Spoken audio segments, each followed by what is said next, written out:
السلام عليكم ورحمة الله وبركاته.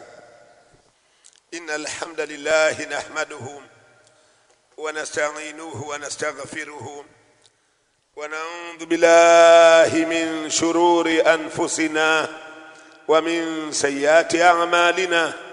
من يهده الله فلا مضل له ومن يضلل فلا هادي له. وأشهد أن لا إله إلا الله وحده لا شريك له وأشهد أن محمدا عبده ورسوله. يا أيها الذين آمنوا اتقوا الله حق تقاته ولا تموتن إلا وأنتم مسلمون. يا أيها الناس اتقوا ربكم الذي خلقكم من نفس واحدة وخلق منها زوجها وبث منهما رجالا كثيرا ونساء. واتقوا الله الذي تساءلون به والأرحام إن الله كان عليكم رقيبا.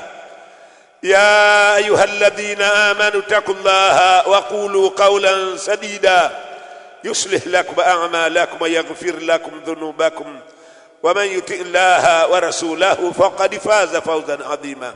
أيها المسلمون عباد الله، enyi waislamu, enyi waja wa Allah subhanahu wa ta'ala, ittaqullaha subhanahu wa ta'ala wa atiimuhu, mwogopeni Allah subhanahu wa ta'ala na mumtie Allah subhanahu wa ta'ala.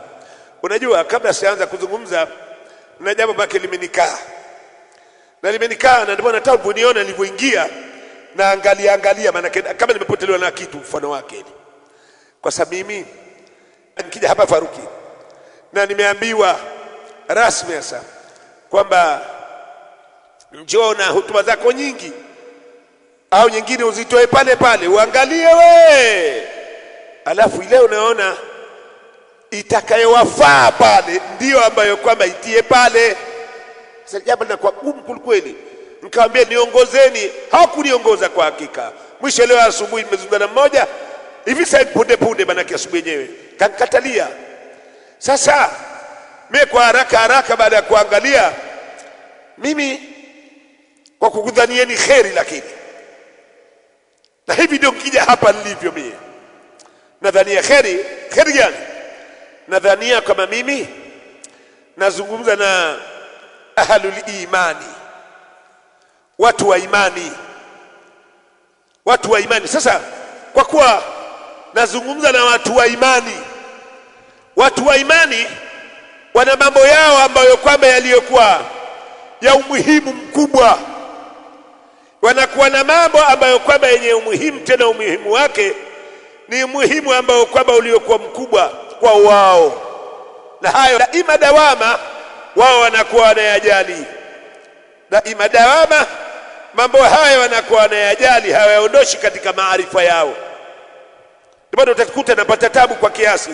Sasa basi, kwa ajili hii ndio napenda kuiambia hadhara yenu hivi, kwa sababu nazungumza ninavyokudhanieni kheri, lakini na nyinyi jitahidini, lakini kwa kukudhanieni kheri muwe kama hivi ninavyokudhanieni, kwamba kwa kuwa ni watu wa imani, falwajibu ala ahli al-imani, katika jambo lilokuwa la lazima kwa watu wa imani, min ar-rijali wan-nisa'i, katika wanaume na katika wanawake, an yaghaddu absarahum, kwamba wayatupe chini macho yao, wasiangalie yale ambayo kwamba Allah subhanahu wa ta'ala ameharamisha.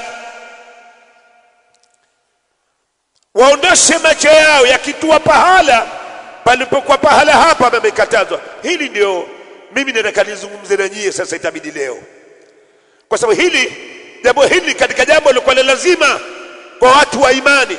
Hakamiliki mtu imani yake, hawi mtu kweli, mtu mwema, hawi mcha Mungu, kama atakuwa si mwenye kutupa chini macho yake.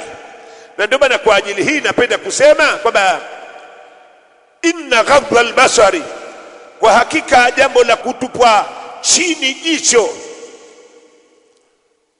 wa sarfa an-nadhari, na kuligeuza jicho, kutokana yale ambayo kwamba Allah subhanahu wa ta'ala alikuwa ameharamisha. Min muhimmati, ni katika miongoni mwa mambo ambayo kwamba yaliyokuwa na umuhimu, tena umuhimu wake ni umuhimu ambao kwamba uliokuwa mkubwa, na mambo haya ni katika kujikurubisha kwa Allah subhanahu wa ta'ala, ilikuwa afdhalul qurbati. Katika upande wa kujikurubisha kwa Allah subhanahu wa ta'ala, swala la kutupa chini macho ni katika afdhalul qurbati, ni katika mambo ambayo kwamba yalikuwa bora zaidi katika mambo ya kujikurubisha kwa Allah subhanahu wa ta'ala, kwa yule atakayekuwa anataka kujikurubisha kwa Allah subhanahu wa ta'ala. Ni katika mambo makubwa, na jambo hili jambo lilokuwa lazima kwa waumini wanaume na waumini wanawake. Na ndio maana Allah subhanahu wa ta'ala alipolizungumza swala hili akawaita waumini wanaume na waumini wanawake, kul Muhammad sema lilmu'minina yaghuddu min absarihim wa yahfadhu furujahum, kuambia waumini wanaume watupe chini macho yao, yani wasiangalia aliyokuwa amekatazwa, ameharamishwa.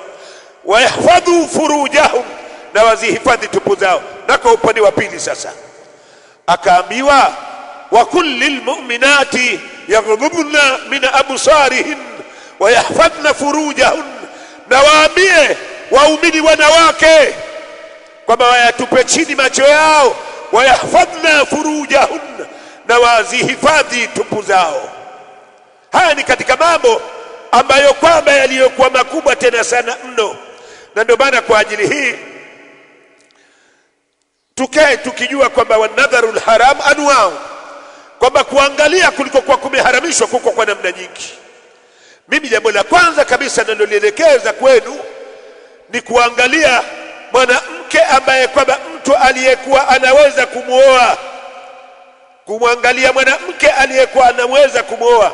Na ndio maana swala lilikwenda kwa mtukufu wa daraja Nabii Muhammad sallallahu alaihi wasallama. Siku miongoni mwa siku aliulizwa Mtume sallallahu alaihi wasallama, aliulizwa Mtume sallallahu alaihi wasallama an nadharatil fujaati, kuhusu kuangalia kwa ghafla. Faqala Rasulullah sallallahu alaihi wasallama, akasema Mtume sallallahu alaihi wasallama, ama kuangalia kwa ghafla maana umeona bila ya kukusudia kuona, hujakusudia kuona, lakini jicho limetua. Alipoulizwa Mtume sallallahu alaihi wasallam akasema kumumbia muulizaji, na ndio atuambia sote kwa pamoja, isrif basaraka, ligeuze jicho lako. Kama vipi kuangalia kwa ghafla?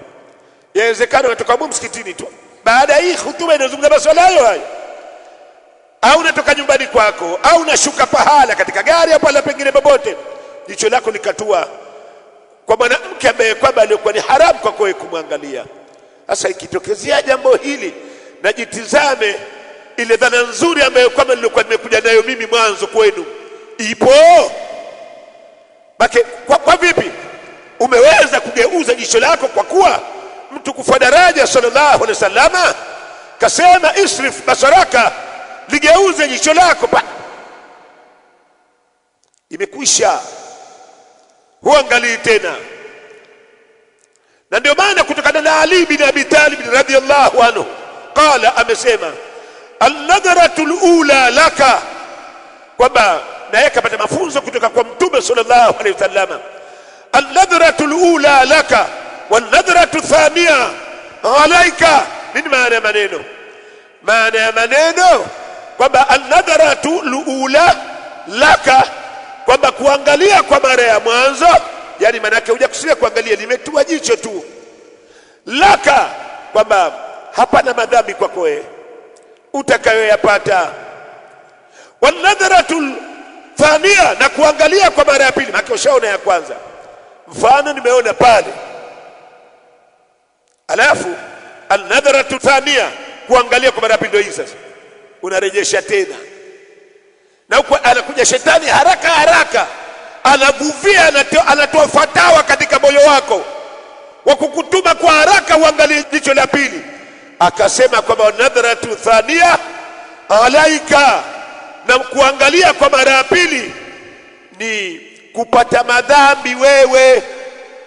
yani kupata ni madhambi juu yako wewe utakayoyapata kwa huko kuangalia kwa mara ya pili. Ni katika kosa miongoni mwa makosa ambayo kwamba yaliyokuwa makubwa. Kwa ajili hii ndio bwana Mtume sallallahu alaihi wasallam mwanzo akasema isrif basaraka, ukiona tu usiangalie. Na wewe ishi hivyo katika maisha yako. Wengi katika vijana na wengi katika wengine mpaka watu wazima wanaharibika kutokana na kuliachia jicho. Ibada kubwa katika ibada kubwa ya kuanza kila mmoja kujiangalia na akaiweza kuidhibiti nafsi yake ni suala la kutupa macho chini. Wa hakadha almar'atu almuslima, na namna kama hivi ndivyo mwanamke wa Kiislamu na yeye anavyotakiwa awe. Mwanamke wa Kiislamu hatakiwi kumwangalia mwanamume kuangalia katika jicho la matamanio au jicho la kujistarehesha. Ni jambo ambalo kwamba lilikuwa limekatazwa kisheria kwake yeye pia, lakini sikiza uzuri, kuangalia kwa jicho ambalo kwamba lilikuwa la matamanio ndio alokatazwa yeye, au kuangalia jicho la kujistarehesha. Zamani nilipokuwa mdogo tunayasoma maneno haya, kuuliza kwani mwanamke pia anaweza kuangalia naye akajistarehesha? Mambo yanakuja hivyo. Baada ya kuisha kuwa mkubwa tayari sasa ushaanza kuoa, namuuliza waifu, hebu jibu kweli, sikudhani vibaya. Bali ipo hii hata mwanamke kuangalia kwa ajili ya kujistarehesha na kwa ajili ya matamanio, sema atetemeka makana anaonekana kwa kwamba anamwambia yeye, nabii kweli mimi nikanifaidike na elimu ya kitu. Ipo jawabu, ipo, haifai. Na ndio maana Allah subhanahu wa ta'ala akasema wa idha sa'altumuhunna mataan fas'aluhunna min wara'i hijabi, mtakapotaka kuwauliza wao nani, yani wakeze Mtume Muhammadin sallallahu alaihi wasallam, mataan, jambo lolote lile ambalo kwamba lilikuwa la faida. Sikiliza, kuwauliza kwenyewe ni wakeze Mtume sallallahu alaihi wasallam. Ndio aya imekuja hivyo. Kwanza kwa upande wa khasu ya aya, yani umaalumu wa aya ni kuwa wao, japo kuhusu Qur'ani al-Karim na elimu hii ilivyo nasema al-ibratu bi umumi lafzi la bi khususi sababi.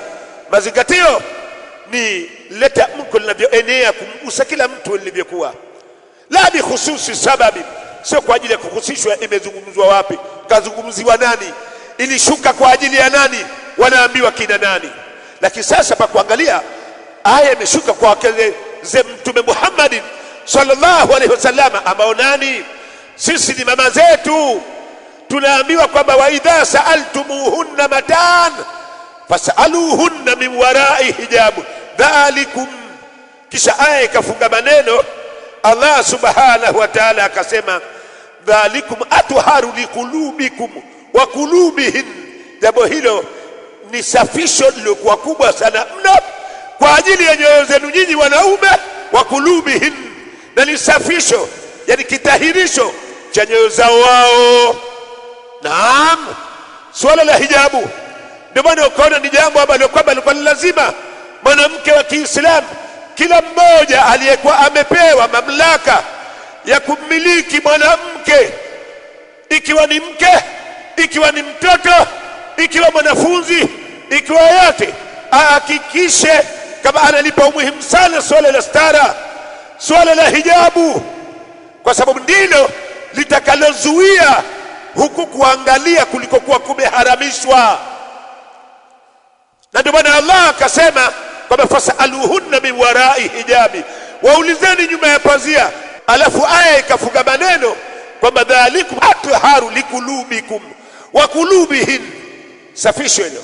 Ina maana mafumo haya ni itakapokuwa mwanamke hajajistiri, hajavaa hijabi yake ya sawa sawa, kwa maana hajasitiri kiwiliwili chake chote, ikiwemo uso wake pia kuusitiri. Kama itakuwa kwa kuusitiri uso wake hawezi kuona, basi jicho lake moja ataruhusiwa kuliweka wazi jicho, sio pamoja na sehemu nyingine ya kiwiliwili iliyokuwa sio jicho moja tu, lakini uso pia ufunikwe. kiwe hakionekani chochote kwake. Hili jambo likiwa litakosekana, maana yake itakuwa kinyume ya kutakaswa, litatia uchafu ndani ya nyoyo za watu. Lazima jambo hili lipatikane. Sasa litabakia jambo ambalo kwamba lilikuwa jepesi. Kwa nini likawa jepesi? Kwa sababu nazungumza na watu wa imani. Watu wa imani wao, nimesema jambo jepesi kwa lipi? Wana kitu mpaka wale waliokuwa wamevaa hijabu iliyokuwa sahihi kisheria, wanawaangalia wamevaa hijabu. Watu wa imani, hasa jambo hilo la watu wa imani, watu wa imani wanawaangalia wale na mishungi yao wamevaa vizuri watoto. Maana nini? Dhambi napata. Haijaruhusiwa wale kwa kuvaa vile kwanza kuangalia. Shetani anakwambia make ako kama ankupendeza shay ndio hijabu. Yule ndio mwanamke akisema hata yule ukimwona wetu majicho lako chini, haifai kumwangalia. Hili ndio maana nikasema ni jepesi, kwa sababu sana wanalifanya watu wale wenye kujishabihisha na mambo ya dini, wale ambao kwa wenye kujiingiza katika jambo la dini, mpaka kwa wale vile vile jambo lile litupwe. Kwa hivyo swala la hijabu ni jambo kubwa tena sana mno, na ndio maana wabaya wakiona wanawake wale wanakuwa wanachukia kwa kiwango cha juu kabisa cha kuchukia. Miongoni mwa mambo ambayo kwamba yalikuwa yameharamishwa katika kuangalia ni kuangalia katika filamu ya namna yoyote, katika screen ya namna yoyote ile, kama itakuwa kioo hicho ni cha simu, kama ni TV, ni kama pahala pengine popote pale. Ni katika mambo miongoni mwa mambo ambayo kwamba makufari na wengineo waliokuwa si katika Waislamu jambo hilo analihalalisha na analifanya jambo la kawaida hivi sasa. Na kila zama zinapokwenda mbele, umakini mkubwa unatakiwa katika jambo hili, na ni jambo ambalo kwamba lilikuwa la haramu, na ni jambo ambalo kwamba lilikuwa la haramu kuangalia. Hebu wewe jiangalie wewe mwenyewe. Wewe utapenda wewe, kwa sababu mauti yanakuja kwa ghafla, hana muda. Utapenda wewe umekaa na simu yako unaangalia mambo yaliyokuwa mabaya, au katika kioo unaangalia, au katika magazeti, uko tayari wewe pale. Sasa mauti anaweza kuja wakati ule, yani umekufa, alafu anakuja kukuona watu wako, mke, watoto, wazee wako, wanakuja kwa ghafla. Vipi huyo? Na simu yake maskini alikuwa akihifadhi Qur'ani al-Karim, Qur'ani. Yani wewe jambo hili maana yake utaridhia, na linakuja jambo hilo kwa ghafla. Sasa nini maana yake? Maana yake kinachotakiwa daima dawama iwe mimi na wewe tunaujali uchungaji wa Allah subhanahu wa ta'ala, ndio pekee ambao kwamba utakao tutoa. Bila hivyo matatizo yatakuwa makubwa na maharibiko yatakuwa ni makubwa, tena kwa kiwango ambacho kwamba kilichokuwa cha juu, cha hali ya juu sana kuharibika. Kwa hivyo falyattaqillaha, amuogope Allah subhanahu wa ta'ala. Kila mmoja kati yetu sisi amuogope Allah subhanahu wa ta'ala, na ajitahidi kuujali uchungaji wa Allah subhanahu wa ta'ala, kwamba Allah ananiona. Na ndio maana Allah akazungumza sana katika Qur'ani katika jambo kama hilo, akasema katika Qur'ani aya nyingi zimekuja zinazungumza masuala kama hayo. Allah akasema maneno haya, kuna pahala akasema maneno haya. Kwa hivyo ndugu yangu, jitahidi tushirikiane mimi na wewe kwamba tuseme tuwe tunapitisha katika nafsi zetu naudhu billahi, kwamba tunajilinda kwa Allah na tunataka ulinzi kwa Allah subhanahu wa ta'ala min su'i al-khatimati, kutokana na ubaya, mwisho mbaya wa kuondoka duniani. Lisitalikatukuta jambo tunaondoka duniani tupo katika jambo lilokuwa baya. Falyattaqillaha jalla waala, na amuogope Allah. Falyattaqillaha, amuogope Allah subhanahu wa ta'ala. Kila muumini katika waumini na ajitahidi katika miongoni mwa mambo ya kumwogopa Allah subhanahu wa ta'ala ni kutupa macho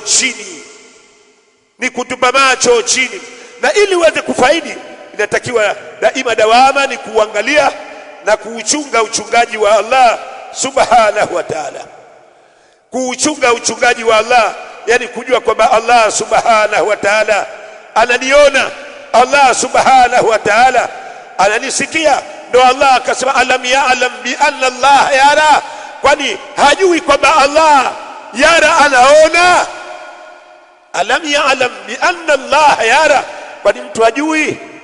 Tuachilie mbali yule alikuwa aya imeteremka kwa ajili yake, hajui kwamba Allah anaona? Aljawabu, kila mmoja anajua kati yetu sisi kwamba Allah subhanahu wa ta'ala anaona.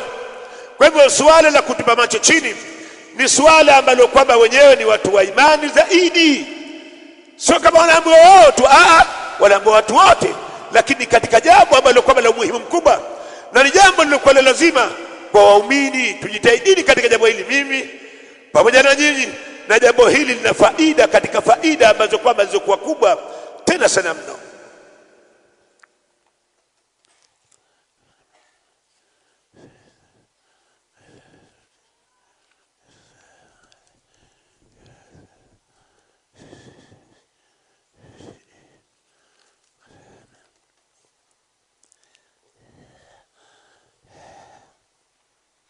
Alhamdulillahi rabbil alamin, wassalatu wassalamu ala rasulillahi sallallahu alayhi wasallam, wa ashhadu an la ilaha illa Allah wahdahu la sharika lah, wa ashhadu anna Muhammadan abduhu wa rasuluhu.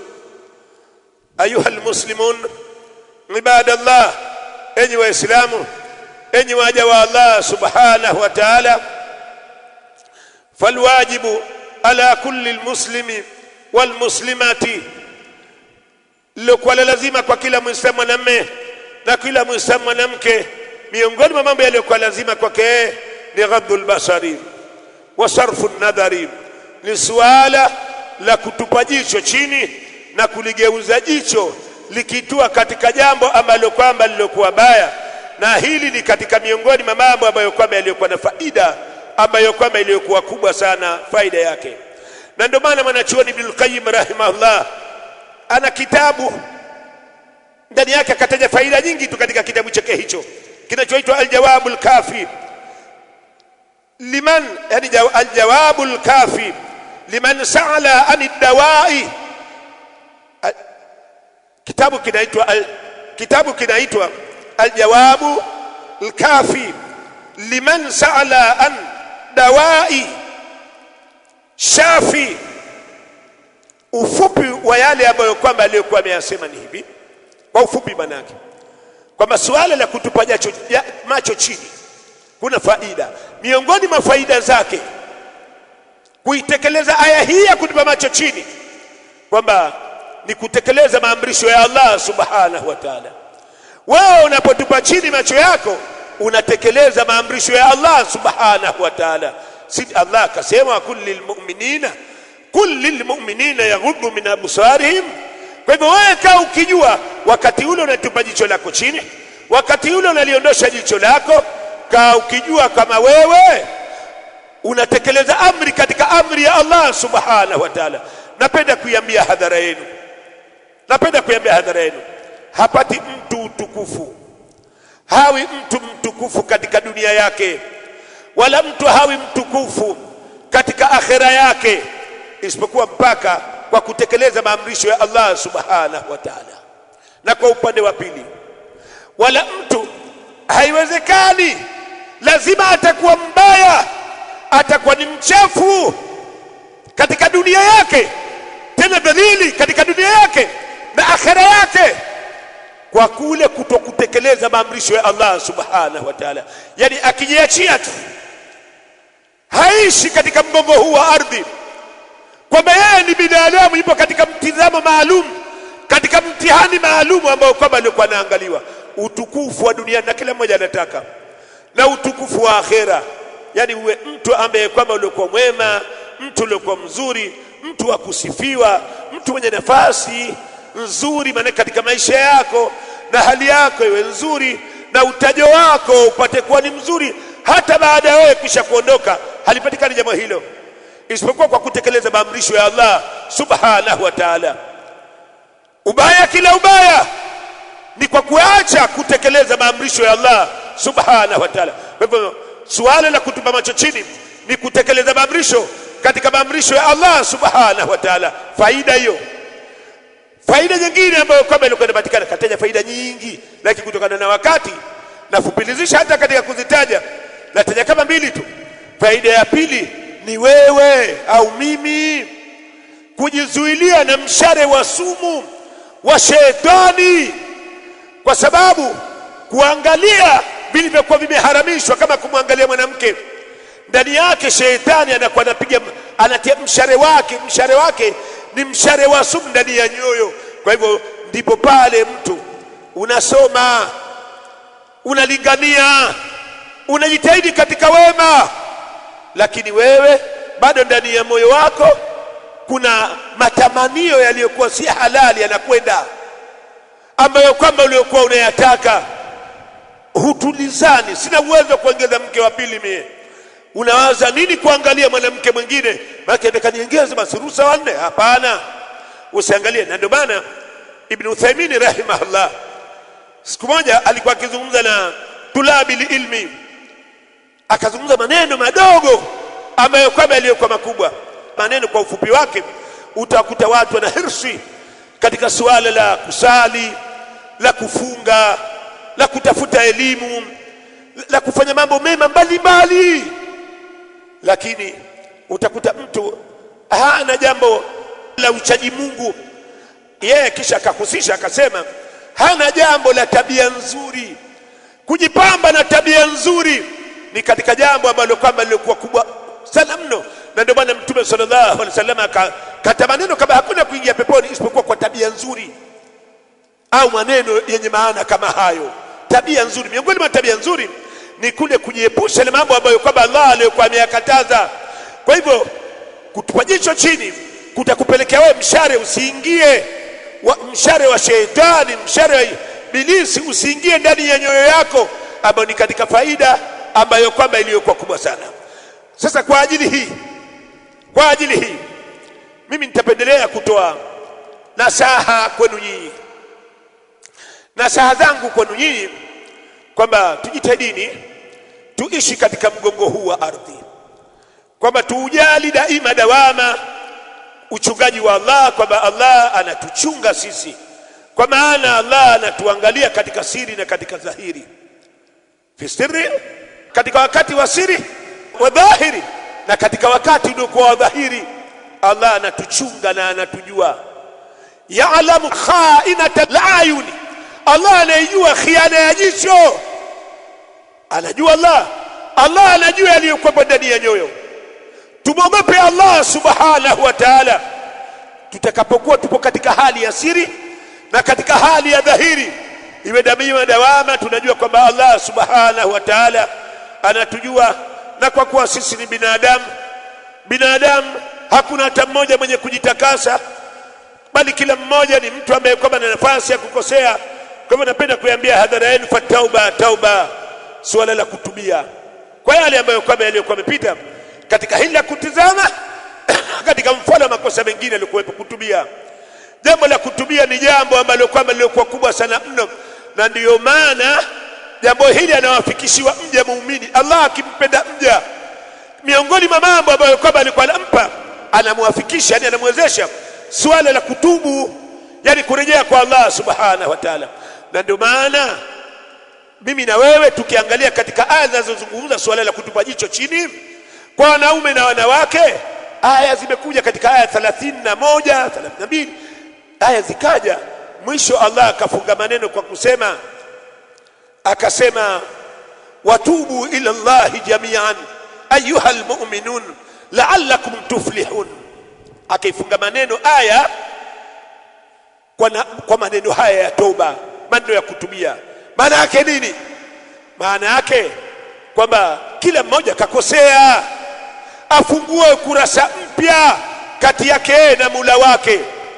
Tubieni nyote kwa Allah subhanahu wa ta'ala, la'allakum tuflihun, ili mpate kufaulu. Ikiwa hamjatubu katika makosa, miongoni mwa makosa hayo ni suala hili la kuangalia vilivyokuwa vimeharamishwa, ni feli, maana hutofaulu katika dunia yako na akhira yako. Hizi ndo nasaha zangu. Allahumma kullana wala takun alaina, wazidna wala tanqusna, wa akrimna wala tuhinna, wa rafa'na wala tada'na, wansurna wala tansur alaina. Allahumma arina alhaqa haqa warzuqna ittibaa wa arina albatila batila warzuqna ijtinaba. Amin amin.